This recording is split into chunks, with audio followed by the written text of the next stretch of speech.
लड़का रोज दूध लेता, दूध लेने के बाद उसे बेचने जाता और एक लड़की के प्यार में पड़ जाता, जिसकी वजह से गांव वालों ने मार मार के उसका जो हाल किए, जिसकी कभी उम्मीद नहीं थी।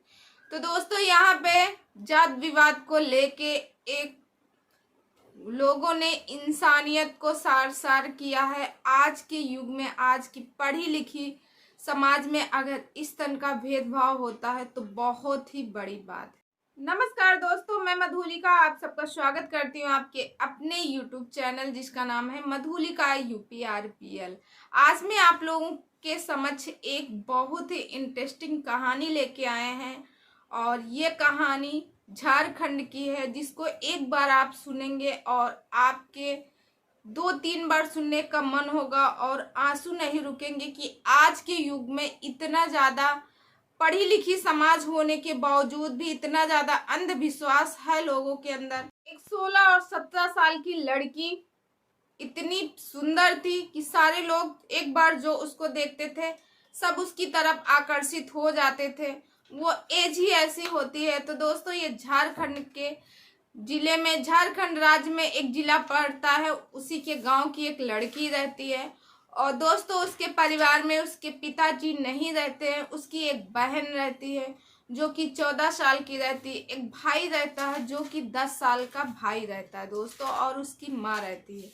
वो लड़की हाई स्कूल की पढ़ाई कर लेती है दोस्तों, और उसकी माँ जो है वो दूसरों के घर का चूल चौका करके अपने बच्चों का कैसे भी करके पेट भरती थी, क्योंकि उनके पास 3 बच्चे थे और वो खुद थी। इतना पैसा नहीं मिलता था दूसरों के घर में काम करने के बाद भी। कभी तो भर पेट खाना खाते थे वो लोग, किसी टाइम आधे पेट ही खाना खा के सोना पड़ता था, क्योंकि उस समय ना तो उनके घर में कोई कमाने वाला था और ना ही कोई उनको संभालने वाला था। जो भी थी एक माँ ही थी। और पिताजी के जाने के बाद उसकी माँ थोड़ा डिप्रेशन में भी रहती थी, परेशान रहती थी। 3-3 बच्चों का बोझ था उनके सिर पे, कुछ समझ में नहीं आ रहा था क्या किया जाए। तो दोस्तों, फिर उसके बाद जैसे ही सुधा की पढ़ाई हाई स्कूल पूरा हो जाती है, सुधा अपनी माँ से एक दिन कहती है कि माँ, मैं पढ़ना चाहती हूँ। उसकी माँ कहती है, बेटी तुम्हें मालूम है ना कि हमारी ये स्थिति नहीं है, हमारे घर में तो खाने का भी नहीं था कि मैं खाने के लिए कैसे करूं। मैं तुम्हें सरकारी स्कूल में पढ़ा रही थी और अब उसके बाद तुम जब बाहर जाओगी 12वीं क्लास पढ़ने के लिए, उसके लिए, क्योंकि वो गांव से दूर है, यहाँ से कम 5 से 6 किलोमीटर है, तुम्हारे पास साइकिल होनी चाहिए और कपड़े होने चाहिए, फीस के लिए मेरे पास पैसे नहीं है। तो दोस्तों, सुधा के घर का गुजर बसर कैसे होता था सुधा के यहाँ, क्योंकि सुधा समझदार थी, अब वो अपनी माँ का हाथ बटाना चाहती थी। और उसके बाद दोस्तों, जो एक गाय होती है गांव में, गाय जैसे लोग बाग छोड़ देते हैं, जब से योगी सरकार की राज आई तब से गायों की भरपार हो गई, गाय को ऐसे छोड़ दिया जाता है। यूपी में तो ये हाल है, मगर कुछ जगहों भी है कि गायों को ऐसे ही छोड़ दिया जाता।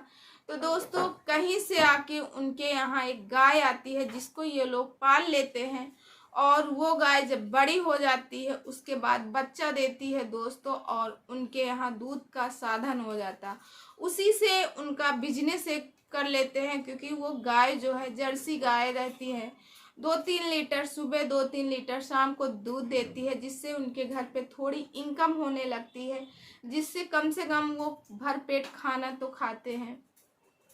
दोस्तों, सुधा पढ़ने में बहुत ज़्यादा होशियार थी। उनकी जो सहेलियां हैं उसकी माँ से कहती, आंटी इनको पढ़ा दो, ये बहुत ज़्यादा होशियार है, क्योंकि सुधा जो है टॉप की हुई थी हाई स्कूल में भी। अब उसकी माँ कहती है, बेटी कभी कभी गरीब लोग जो रहते हैं पढ़ने में तो बहुत अच्छे रहते हैं, मगर अपनी इच्छाओं को मारना पड़ता, क्योंकि मेरे पास इतना पैसा भी नहीं है कि मैं इसको आगे पढ़ा सकूं। और फिर बेटी जाएगी स्कूल, इसके लिए साइकिल होना चाहिए, बहुत ज़्यादा है, फीस ही तक का नहीं फीस तक का होता तो मैं कैसे भी इसको पढ़ा ही देती। उसके बाद दोस्तों, एक लड़का उनके यहाँ दूध लेने आता था जिसका नाम अर्जुन था। अर्जुन को जब पता चला, अर्जुन ने एक दिन पूछा कि चाची क्यों सुधा पढ़ नहीं रही क्या, तो उन्होंने बताई, पूरी कहानी बताई।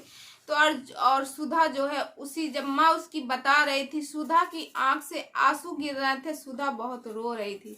तो अर्जुन ने कहा चाची अच्छा मैं जो पैसा है मैं दे दूंगा 2-3 हज़ार रुपये, जिससे आप सुधा का एडमिशन करवा लीजिए, और फिर देखो मैं पुरानी साइकिल की पता करता हूँ, अगर मिल जाएगी तो मैं दे दूंगा, थोड़ी मदद भी हो जाएगी आप लोगों, या तो उधारी समझिए या समझिए कि मैं दान दे रहा हूँ, ऐसा उसने कहा। तो उसकी माँ ने कहा बेटा जितना जो दूध का जो भी पैसा आप देते हो, अगर आप मुझे इकट्ठा दे दोगे तो मेरा पूरा महीने का खर्चा कैसे चलेगा बेटा, ये हम नहीं कर सकते हैं। फिर उसने कहा मैं दूध के पैसों से नहीं, मैं अपने पैसों से आप दे रहा हूँ सुधा को, मेरी इच्छा है कि सुधा आगे बढ़े, क्योंकि सुधा की लगन और मेहनत देख के मुझे भी लगता है अगर वो पढ़ लिख लेगी तो कुछ आगे बन जाएगी।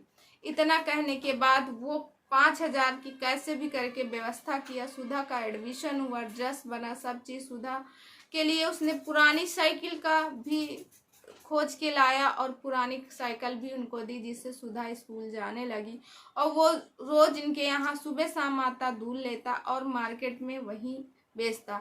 अच्छा एक कस्बा रहता वहीं पास में ही दोस्तों, तो उस कस्बे में सुधा पढ़ने जाती थी, वहीं पे ये दूध बेचता था अर्जुन। अर्जुन सबके घर से दूध लेके आता था।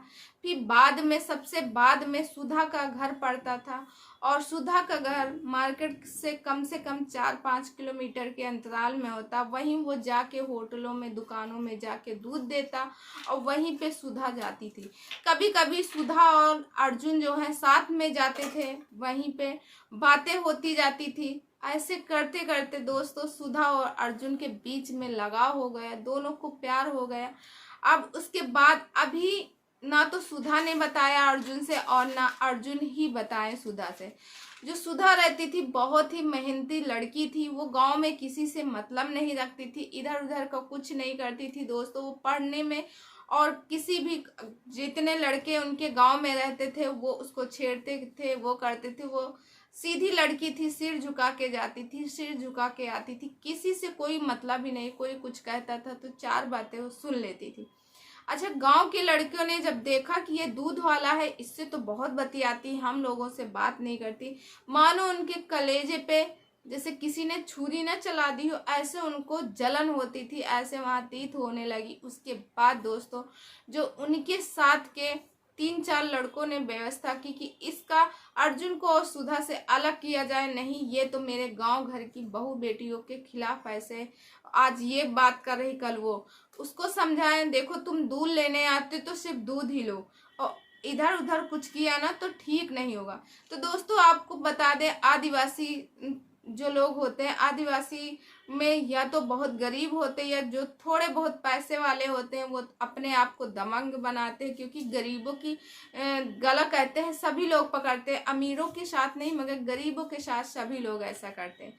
फिर दोस्तों उसके बाद अर्जुन का अच्छा तब भी रोज का आना जाना लगा रहता था, और जो सुधा की जो गाय थी वो दूध देना कम कर दी, अब 2 लीटर ही तब भी वो आता था। वो लोग खाते पीते नहीं थे दूध, पूरा दूध जो है शैली कर देते थे। उसके बाद दोस्तों जब उनको पता चला, वो लड़के पता करके रखते थे कि इनके गाय कब बंद होगी, कब दूध देना बंद करेगी। फिर दोस्तों जब उनको पता चला अब गाय दूध नहीं दे रही, वो सारे बहुत खुश हुए। अर्जुन का कुछ दिन आना 2-3 दिन बंद हुआ, फिर उसके बाद अर्जुन एक गाय लेके आता है और देता है इन लोगों को और कहता है ये अभी नई गाय है, अभी अभी इसने बच्चा दिया है, आप लोग इसको अपने घर पे रखिएगा और दूध का रोज का काम शुरू हो जाएगा। अच्छा गांव वाले सोचते ये अब भी नहीं मानेगा। फिर उसके बाद एक दिन जो है उसको जो अर्जुन को है रास्ते पर रोक लेते, उसको इतना मारते इतना पीटते हैं, उसको मार मार के उसका दिमाग खराब है। अच्छा उसके बाद से अर्जुन 2 दिन नहीं आया। जब अर्जुन 2 दिन नहीं आया तो सुधा और सुधा की मम्मी परेशान हो गई कि आखिर अर्जुन आया क्यों नहीं। जब अर्जुन नहीं आया तो उसके बाद एक दिन सुधा स्कूल जा रही थी, अर्जुन उसे रास्ते में मिला और सुधा ने कहा आप क्यों नहीं आते हो दूध लेने। उसने पूरी बात बताई, सुधा को ले जाके बात किया। एक होटल में जाके उसने बताया कि तुम्हारे गांव के जो लड़के हैं वो बहुत दबंग हैं, वो मुझे मारे पीटे और देखो मेरे शरीर में अब भी चोटों की निशान है, मगर मैं कुछ कर नहीं सकता हूँ, इसके वजह से मैं नहीं आ सकता हूँ। मैं तुम्हें एक वो दुकान बता दूंगा जहाँ दूध देना है, तुम वहाँ पे रोज चली जाना दूध देना, और जो पैसे मैं तुम्हें लाता था वो दुकान वाले से तुम खुद लेना। अच्छा, उसके बाद जो सुधा है, सुधा को दुकान के पास ले जाते, दुकान वाले से मिलवाते हैं और कहते भैया जो मैं दूध लेके आता था एक इनके भी घर का दूध था, अब मैं नहीं इनके घर का आऊँगा, ये डायरेक्ट अपना दूध देंगी। तो वो बोले अच्छा ठीक है, ये डायरेक्ट लेके आएंगे, मैं डायरेक्ट इनको पैसा, तो रोज का रोज उनको पैसा मिल जाता था। तो दोस्तों इस तरह सुधा का जीवन चलता रहा। फिर उसके बाद सुधा इंटर में जब पहुंची, जब सुधा इंटर में पहुंची तो दोस्तों ने उसने अपने जिले में पूरे टॉप किया, पूरे जिले में सबसे अच्छे नंबर सुधा के आए। जब सुधा ने अपना रिजल्ट देखा कि मैं पास हो गई हूँ, लोगों ने देखा सुधा का पेपर में नाम है, और सुधा को जो स्कूल की तरफ से सम्मानित भी किया गया, ये सारी बातें गांव वालों को हजम नहीं होती थी, क्योंकि वो एक गरीब घर की थी, और गरीब ही नहीं बहुत ही गरीब घर की थी, और सब यही सोचते थे कि ये इतना आगे निकल गए, मेरे बच्चे नहीं निकले। उसके बाद दोस्तों अच्छा अर्जुन तो नहीं आता था, फिर एक सुधा जो है मिठाई लेके आती, और सुधा समझदार हो गई थी उस समय। सुधा जो है 18 साल पूरा होके वो 19वीं साल में चल रही थी, उस समय सुधा मिठाई लेके आती, पूरे घर का कारोबार वही देखती। अब उनके घर की जो स्थिति थी पहले से सुधार होने लगी, और जो ये था कि एक टाइम 2 टाइम में एक ही टाइम खाना खाना पड़ता था, कभी भूखे सो जाते थे, अब कम से कम उनको खाना नसीब होने लगा। उसके बाद दोस्तों फिर क्या होता आगे का तो मंजर सुन के आपके आंसू ही आएंगे। तो दोस्तों उसके बाद क्या होता है कि सुधा जो है मिठाई लेके आती, फिर अपनी माँ से बोलती माँ देखो इसमें अर्जुन ने कितना मेरा सहयोग किया था, अगर अर्जुन आज मुझे पैसे नहीं देते तो शायद मैं कभी आगे ना पढ़ती, आगे पढ़ाई नहीं पूरी कर पाती। उसकी माँ कह रही हाँ बेटी तुम तो ठीक कह रही हो। तो फिर उसके बाद सुधा और उसकी माँ उससे मिलने उसके गाँव के पास में ही, पता चलता है इस गाँव में, मगर घर नहीं जानते वो लोग उस गांव में जाते हैं, अर्जुन का घर पूछते हैं, अर्जुन का घर, तो कहते किसका, अर्जुन का, अरे उसका क्या, उसकी तो वो कुरिया रखी हुई है, उसकी वो कुरिया ऐसे करके। फिर वो पूछते पूछते क्या काम है, वो लोग बताती मुझे बस ऐसे ही काम है। जब अर्जुन के यहाँ जाती है तो दोस्तों जो घास की जो पतवार की कुरिया रखी रहती है, जिसे छप्पर कहते हैं, छप्पर के टाइप का ऐसे बना रहता है, और चारों तरफ से ऐसे छप्पर ही एक लगी रहती। जब वो लोग घर देखती हैं तो उनको बड़ा दंग आता है, क्योंकि अर्जुन ने जो है सुधा की बहुत ज़्यादा मदद की, सुधा और सुधा की परिवार की।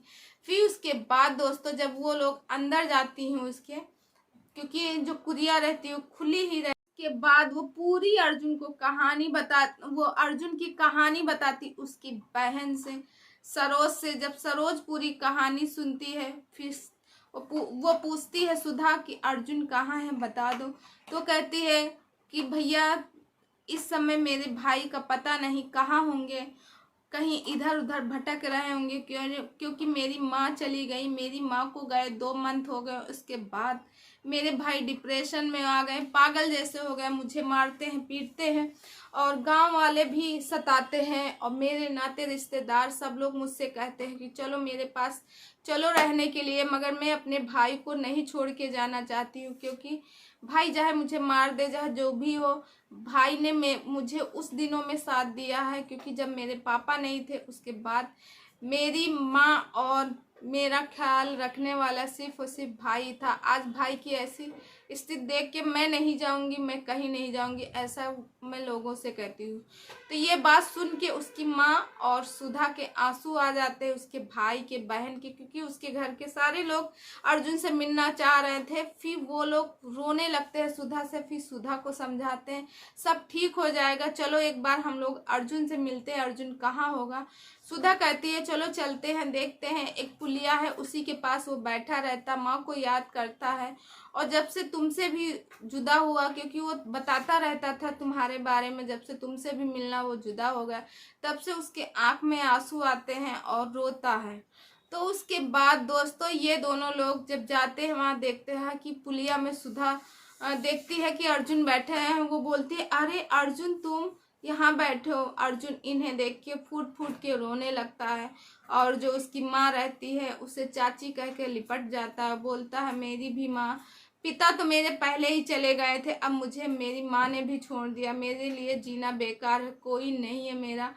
तो उसके बाद सुधा की माँ कहती है कि सुधा तो तुमसे प्यार करती है।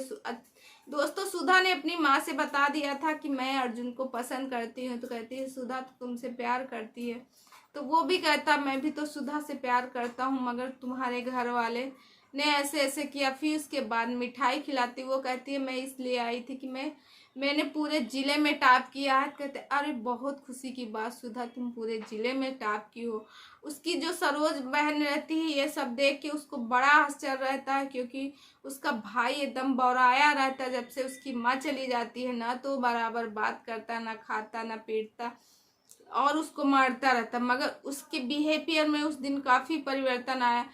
तभी वो बोलती है सुधा से, सरोज बोलती है सुधा से कि सुधा जी जब से आप आई हो तब से देखो भैया का मेरे बिहेवियर चेंज हो गया, लगता है मेरे भाई मुझे वापस मिल गए हैं। और हाथ जोड़ के उसकी माँ से कहती है आंटी जी प्लीज़ आप मेरे भाई की शादी सुधा से करवा दीजिए। तो दोस्तों सुधा और अर्जुन की शादी हो जाती। शादी होने के बाद अर्जुन जो है 5-6 गाय और ले आता और दूध का काम वैसे ही और ज़्यादा चलता है। और दोस्तों सुधा और अर्जुन खुश हैं, आज उनके पास एक बेटा है।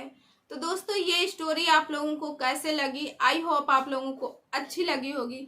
और दोस्तों अगर इतनी भी ये स्टोरी अच्छी लगी हो ज़रा सा भी, तो प्लीज़ लाइक शेयर और सब्सक्राइब ज़रूर कीजिएगा, क्योंकि दोस्तों आपके लाइक और शेयर से मुझे मोटिवेशन मिलता है और मैं ऐसे ही नई